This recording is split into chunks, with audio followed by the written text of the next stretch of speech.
sont encore aujourd'hui exprimés lors de slogans, en arabe en général, donc que les Occidentaux ne connaissent pas ou ne comprennent pas. Vous voyez, je vous mets une petite nouvelle qui a été reprise sur Twitter il y a quelques temps, quelques années, je ne sais plus, mais c'est assez récent. 2020, vous voyez, en juin 2020.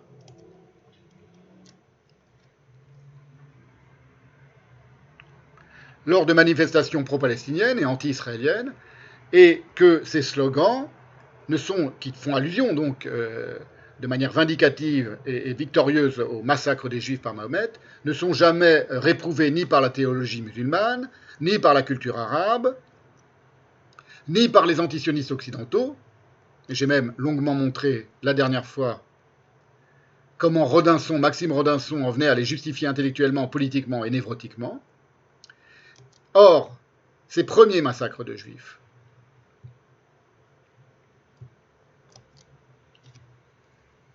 sont d'autant moins anecdotiques dans l'établissement symbolique et théologico-politique de l'islam qu'ils ne cesseront plus, sporadiquement, du 7e siècle jusqu'aux années 1950 au Moyen-Orient, pour se perpétuer en Occident avec, par exemple, le massacre des athlètes israéliens aux Jeux Olympiques de Munich en 1972, dont on a appris que les cadavres avaient été profanés, significativement profanés.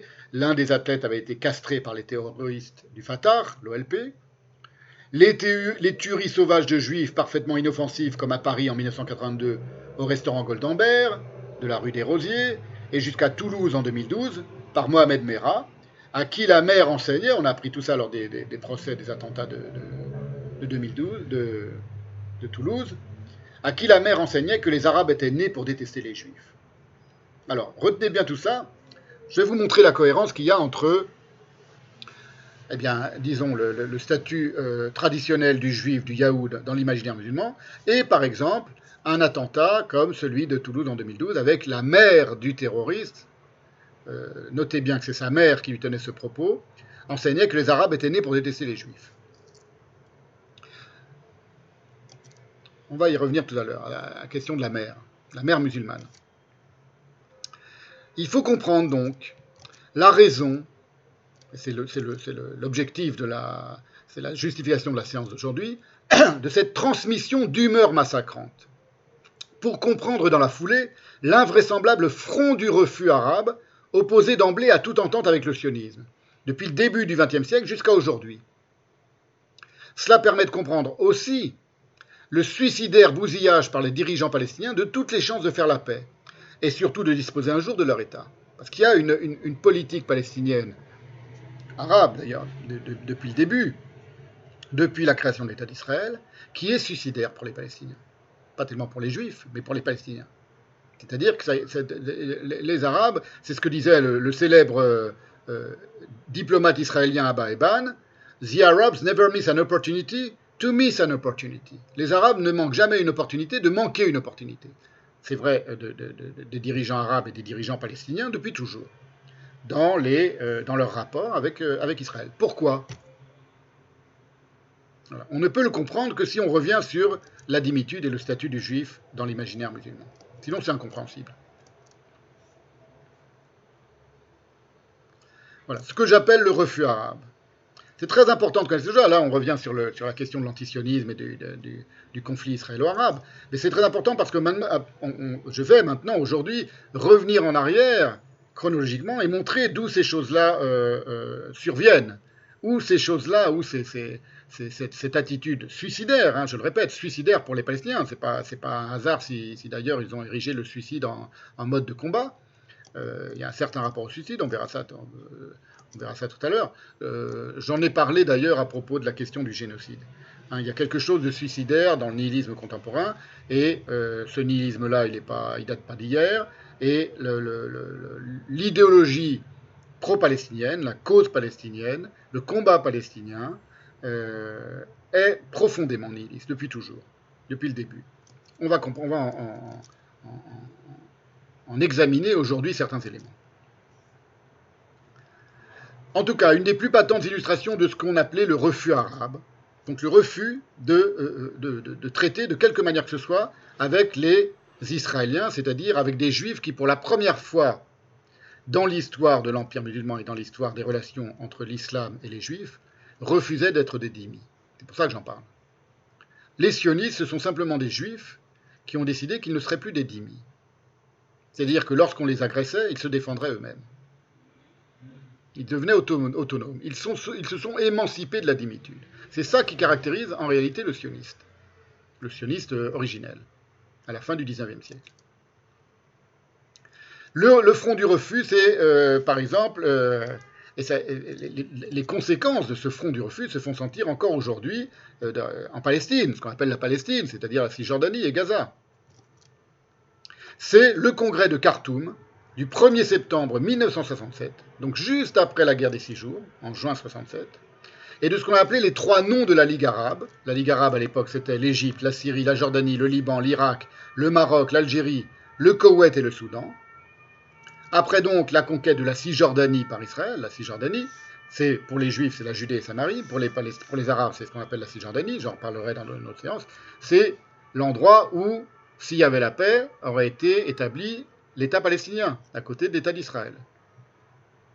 Eh bien, dès l'occupation de la Cisjordanie, un mois, 2 mois après la victoire d'Israël, et alors qu'Israël n'avait qu'une envie, c'était de restituer ce gros territoire qu'est la Cisjordanie contre un véritable traité de paix, qui lui garantirait une bonne fois pour toutes la fin des guerres contre ses voisins arabes et la tranquillité, la Ligue arabe a opposé ce front du refus avec 3 noms qui sont restés célèbres. Non à la paix avec Israël, ça c'est les discours, les phrases, les formules des dirigeants arabes. Non à la paix avec Israël, non à la reconnaissance d'Israël, non à la négociation avec Israël. Vous voyez, c'est là que ça commence, si vous voulez. C'est là que commence quelque chose de tout à fait délirant. C'est-à-dire que ce sont les vaincus, ce ne sont pas les vainqueurs, qui imposent leur vue aux vaincus. Ce sont les vaincus qui imposent leur vue aux vainqueurs, et à tous les vainqueurs, en disant « il n'y aura jamais de paix, il n'y aura jamais de négociation ». Si la situation est aussi pourrie aujourd'hui en Cisjordanie, dans ce qu'on appelle les territoires occupés, c'est à cause de ces 3 noms-là. Parce que ce n'était pas du tout au départ l'objectif des Israéliens de rester en Cisjordanie, de coloniser la Cisjordanie, d'occuper la Cisjordanie. C'était l'effet de la victoire de la guerre des 6 jours. Voilà. Ce sont des choses que tous les gens qui connaissent un peu ce dossier-là savent, et ce sont des choses historiques. Évidemment, les antisionistes vous donneront tous les arguments possibles pour expliquer pourquoi la Ligue arabe a dit non. Mais en réalité, elle a dit non. Et elle a opposé ce qu'on appelle un front du refus. Alors, il semblerait que tout cela soit en passe de se métamorphoser. Ça, c'est important ce que je vais dire maintenant, parce que pour montrer que, quelle que soit la sévérité avec laquelle je juge l'imaginaire musulman concernant le juif, il s'agit de quelque chose de culturel, de civilisationnel, de névrotique même. Mais ça ne condamne pas chaque individu, jamais d'ailleurs, qui se réclame de l'islam. On peut toujours échapper à un imaginaire collectif. C'est vrai de n'importe quelle situation, c'est vrai de n'importe quel pays, c'est pas seulement dans les questions religieuses. Par exemple, aujourd'hui, une bonne partie de la France est macroniste. Moi, je suis français, c'est pas pour ça que je me reconnais dans cette idéologie-là. Vous voyez, alors que de l'extérieur, on pourrait imaginer, ou dans l'histoire, on pourrait dire, dans les années 2020, toute la France était profondément néolibérale et macroniste, etc. Voilà. C'est pour vous dire, bon, c'est des choses évidentes, mais y compris même dans les questions culturelles, il n'y a pas de fatalité. Il y a des mouvements, des mouvements de fond et des attitudes collectives qu'on peut repérer dans l'histoire, mais ce n'est pas une condamnation des individus qui forment cette histoire. Il ne faut jamais confondre les individus, d'une part, et les peuples, les collectivités, les populations ou les discours. Voilà. Bon, c'est quelque chose d'évident. Et la meilleure preuve, d'ailleurs, c'est qu'aujourd'hui, d'une certaine manière, pour un certain nombre de musulmans, le statut du yaoud devient différent. C'est ce que, avec une forme de surprise, il faut le dire, et d'étonnement, on a vu cette métamorphose du statut du yaoud dans l'imaginaire musulman depuis les récents accords d'Abraham, qui semblent donc remettre en question cette fatalité de la dhimmitude. Vous avez ici, là je vous montre très récemment, vous voyez, ça date du 16 septembre dernier, il y a quelques jours, une photo du ministre des Affaires étrangères des États arabes unis qui a rendu visite à Yad Vashem. Bon, pour les Israéliens, c'est évidemment très important comme symbole, depuis que les États arabes unis ont fait la paix avec Israël. Alors, évidemment, il s'agit de ne pas se montrer trop naïf. Il y a derrière ces accords de paix, mais ils sont réels, ce sont de vrais accords de paix avec le Bahreïn, avec les États arabes unis, avec le Maroc aujourd'hui.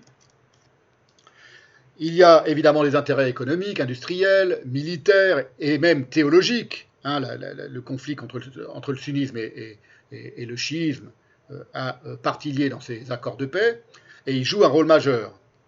Ainsi que le fait que les monarchies pétrolières et le Maroc, qui donc ont fait récemment la paix concrètement avec Israël, ne sont pas directement concernés par les disputes territoriales au Moyen-Orient.